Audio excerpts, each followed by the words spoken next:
I get all that, but let's talk about something most people don't even think about when it comes to real estate. But it matters if you have kids and you're buying a home.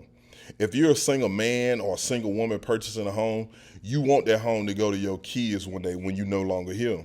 You need to be intentional about how you set everything up because here's the reality. Texas is a community property state.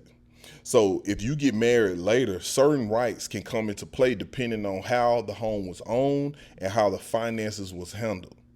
So here's a few things I want you to be aware of when you're purchasing a house in Texas as a single man and a single woman with kids and you're in love. First, make sure the home is clearly established as a separate property. That usually means how and when you bought it and how it's documented. Second, be careful about mixing finances later on. Usually, joint funds for mortgage payments, repairs, or refinancing can sometimes create a claim or interest that weren't originally there in the beginning. Third, if your goal is for your home to go to your kids, there are tools in Texas like a transfer deed deed, as well as a will and a trust that can help you make sure intentions are clear.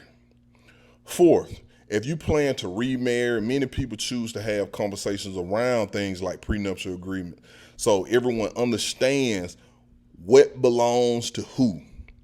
And here's the main point. Don't assume things will just work out. If it's important to you, it needs to be documented the right way.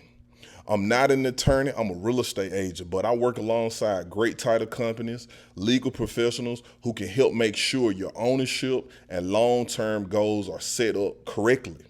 If you have questions about the home buying side or how to start the process, reach out to me. I'll point you in the right directions and make sure you're protected on the real estate side.